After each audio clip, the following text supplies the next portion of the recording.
નમસ્કાર મિત્રો, સ્વાગત છે તમારું આપણી યુટ્યુબ ચેનલ ગુજ પરિવારમાં। મિત્રો, આજે આપણે જાણીશું દેવ દિવાળી પર્વ વિશે। હિન્દુ ધર્મમાં દેવ દિવાળીનો તહેવાર ખૂબ જ શુભ માનવામાં આવે છે। કાર્તક માસની પૂર્ણિમાના દિવસે દેવ દિવાળી ઉજવવામાં આવે છે। આ વર્ષે દેવ દિવાળી 15 નવેમ્બર 2024ને શુક્રવારે કાર્તક માસની પૂર્ણિમાએ ઉજવવામાં આવશે।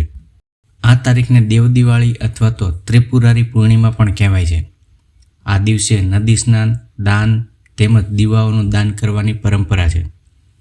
માન્યતા અનુસાર આ તહેવાર પર કરવામાં આવતી ધાર્મિક પ્રવૃત્તિઓ શાશ્વત પુણ્ય પ્રદાન કરે છે।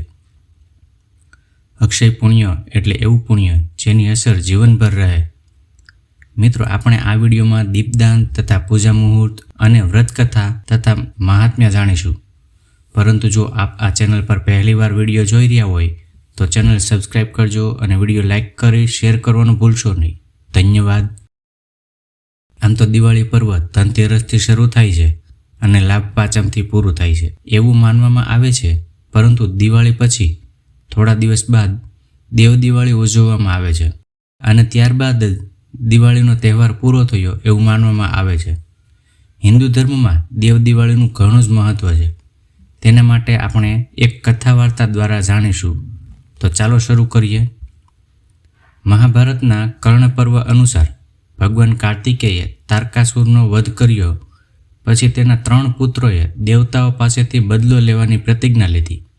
તારકાસુરના 3 પુત્રો તપ કરવા માટે જંગલમાં ગયા અને હજારો વર્ષ સુધી કઠિન તપ કર્યું અને ભગવાન બ્રહ્માને પ્રસન્ન કર્યા। ત્યારે બ્રહ્માજીએ પ્રસન્ન થઈને વરદાન માગવાનું કહ્યું।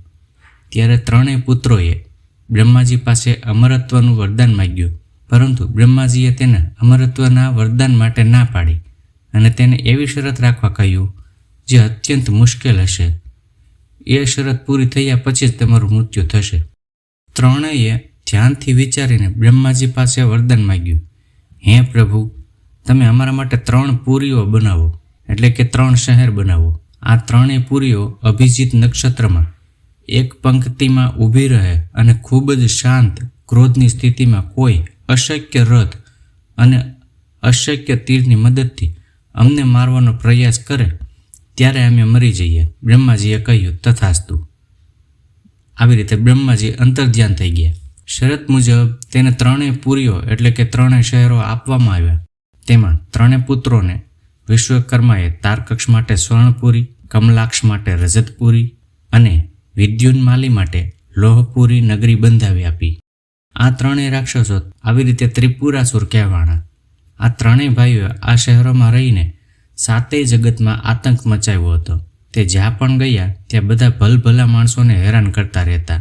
તેણે દેવોના સ્વર્ગ પર પણ કબજો કરી લીધો અને દેવતાઓને સ્વર્ગની બહાર કાઢી મૂક્યા। આમ બધા દેવતાએ મળીને તેમની તમામ શક્તિનો ઉપયોગ કર્યો, પરંતુ ત્રિપુરાસુરનો પ્રતિકાર કરી શક્યા નહીં અને અંતે બધા દેવતાએ 3થી છુપાઈને રહેવું પડતું। અંતે બધા જ દેવતાએ ભગવાન શિવ પાસે જઈ તેની પાસે મદદ માગી। ત્યારે ભગવાન શંકરે કહ્યું, શા માટે તમે બધા એક સાથે પ્રયત્નો નથી કરતા? દેવતાએ કહ્યું, અમે આ બધું થતું જોયું છે।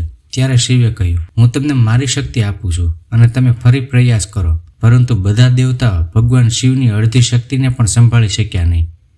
ત્યારે શિવે પોતે ત્રિપુરાસુરને મારવાનો સંકલ્પ કર્યો। આવી રીતે બધા દેવતાઓએ તેમની શક્તિ શિવને સમર્પિત કરી। હવે રથ, ધનુષ અને બાણની તૈયારીઓ શરૂ થવા લાગી, જેથી તેઓ યુદ્ધના મેદાનમાં પહોંચીને 3 રાક્ષસોને મારી શકે। ભગવાને પૃથ્વીને રથ બનાવ્યો, સૂર્ય અને ચંદ્ર આ બંનેના પૈડા બનાવ્યા।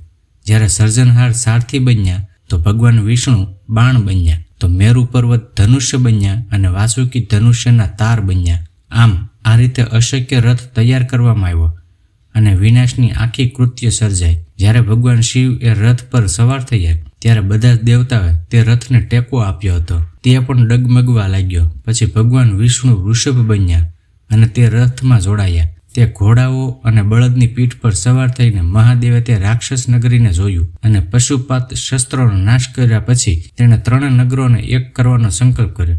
ત્યારે વિષ્ણુ, વાયુ, અગ્નિ અને યમ તે 4 અચૂક બાણમાં સમાયેલા હતા। અભિજીત નક્ષત્રમાં તે 3 પુરીઓ ભેગા થતાં જ ભગવાન શંકરે પોતાના તીરથી આ ત્રણેય પુરી એટલે કે ત્રણેય શહેરોને બાળીને ભસ્મ કરી દીધા અને ત્યારથી ભગવાન શંકર ત્રિપુરાંતક બન્યા. ત્રિપુરાસુરને બાળીને ભસ્મ કર્યા પછી નિર્દોષ રુદ્રનું હૃદય હચમચી ગયું અને તેની આંખમાંથી આંસુ સરી પડ્યા. જ્યાં જ્યાં આંસુ પડ્યા ત્યાં એક રુદ્રાક્ષનું ઝાડ ઉગ્યું. રુદ્ર એટલે શિવ અને અક્ષ એટલે આંખ અથવા આત્મા. ભગવાન ભોળાનાથે ત્રિપુરાસુરનો અંત કર્યો ત્યારે આ દિવસ કારતક સુદ પૂનમનો હતો. જ્યારે ત્રિપુરાસુરનો અંત થયો પછી દેવતાએ ભગવાન શિવની જયઘોષ કર્યો અને તેમને ખુશ થઈ આ દિવસની ઉજવણી કરી. ત્યારથી આ દિવસને દેવ દિવાળી તરીકે ઉજવવામાં આવે છે. મિત્રો, આપણે અહીં કથાને વિરામ આપીએ. હવે સાંભળીશું દેવ દિવાળીનું મુહૂર્ત, સમય, પૂજા વિધિ અને મહાત્મા. તો દેવ દિવાળીનું શુભ મુહૂર્ત જોઈએ તો હિન્દુ પંચાંગ અનુસાર દેવ દિવાળીના દિવસે પ્રદોષકાળ સાંજે 5:08 શરૂ થઈ 7:47 સુધી રહેશે. આ દરમિયાન દીપદાન કરવું ખૂબ જ શુભ માનવામાં આવે છે.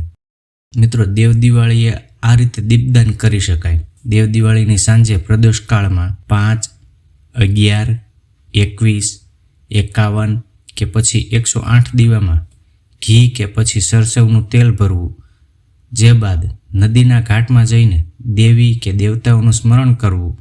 પછી દીવામાં કંકુ, ચોખા, હળદર, ફૂલ, મીઠાઈ વગેરે અર્પણ કરીને દીવો પ્રગટાવીને તેને નદીમાં પ્રવાહિત કરી દેવો.